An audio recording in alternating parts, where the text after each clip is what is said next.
I think my faith journey, my life journey have pretty much coincided. I was born after World War II, and I was born into a family that I had a brother that was 6 years older than I was, and I imagine the war had something to do with that. And then 2.5 years later, I had a younger brother, and so there was just the three of us. And we had an interesting story in that we moved around a lot. We weren't a military family, but my dad was with the Travelers Insurance Company, and the way they promoted people was to move them to a different area. And then eventually, his goal was to get to the home office, which was in Hartford, Connecticut. So I was born in Minneapolis, and I lived there until I was 5, and then we moved to Houston, Texas. We lived there for 3 years. Then we moved to New Jersey, and we actually lived along the shoreline. My dad commuted to Newark, and then we finally got to Connecticut, which was the home office, and that's where I went to junior high and high school and early college. The interesting thing about the moving we did was that we were just basically Easter and Christmas people. And I can remember, even though I moved when I was 5, I can remember my brother walking me down to a Lutheran church down on the corner of our street. And I guess I went to Sunday school, but I just remember doing that, which, why, I don't know. But then when we went to Houston, I guess we just went to a church that was closest to us. And then when I got to college, I kept having this yearning to understand. So when I went to college, I went to every church on campus, trying to figure it out. And that was a big thing for me, is because we were just Christmas and Easter people, and only sometimes, I didn't get a whole lot of that, but just enough, I think, that just touched me. And I can remember being, I think it was in Houston, when we had this big bookcase, and my mom had pointed out the Bible, that it was holy, but you didn't touch it. You weren't supposed to touch it. And so that kind of intrigued me. But the family itself was stressful. My dad, I think he learned to deal with it by just moving into his work. And that's where he was most of the time, and he traveled a lot on top of that.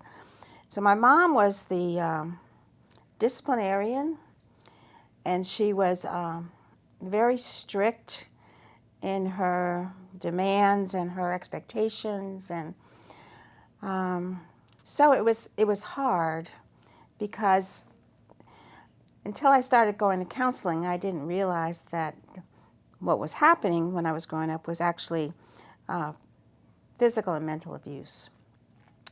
So I learned pretty early to try to get along. I tried to be good so I wouldn't get in trouble, because I knew what would happen. And both my brothers, they took a different path. They rebelled, and they got it really bad, I mean, I got my mouth washed out with soap, and I was spanked and all that. But so as adults, when we've gotten together, my brothers say, "Oh, you were a goody two-shoes." And I would look at them and say, "I would watch you two do this." And I was thinking, why in the world are you doing this? Because you know what's going to happen. I said, "I thought you were just stupid. I thought I was maneuvering it a little better than you were." But at any rate, that's what I learned to get along. I stuffed a lot of my feelings, and just tried to stay out of trouble and quiet. One of the things my mom did to me in particular is that she would talk to me hours against my dad. And that was very hard to listen to, but I knew I couldn't do anything else but listen. I was always looking and very anxious to get out of the house. But really, when I look back on my life, I kind of call them like touchstones, where God touched me, or put something in my way so that I would notice. And, like the Bible, like going to Easter or Christmas, And I knew there was something there, even though I didn't understand it. So there was these touchstones along the way that kept putting into me like a yearning. I wanted to know more. I wanted to know what God was about. I wanted to know, and I had a feeling of goodness in that. And when I look back, and so many times you have a coincidence, and it wasn't really a coincidence at all. You know, it was God's work and guidance, and putting the right people in front of me, and giving me the confidence that I needed, and allowing me to forgive my past. I think that was a good part of it, and so I just feel as though that my story exemplifies the way God works with you when you're not even knowing that God's working with you. It's that grace before you know you have grace. And then the other thing that I keep thinking of when I look back and going, you know, this would happen. And for instance, when I didn't have a lot of outside influences growing up, because it was only the 5 of us in the family. I only had one set of grandparents, but even when I went back to Iowa one summer, one of the neighbors said, "Can we take her to Sunday school?" You know, and I was little, but I was like, so that was another touchstone, you know. So when you're working with kids or talking to people, you never know when you might be a touchstone for somebody else. And I think from my story, I think it's important for people to know that you don't have to.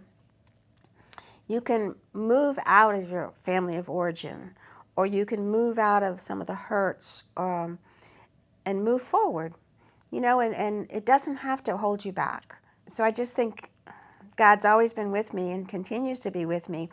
One of the things I do still struggle with is the fact that growing up that way, I learned that I had to take care of myself.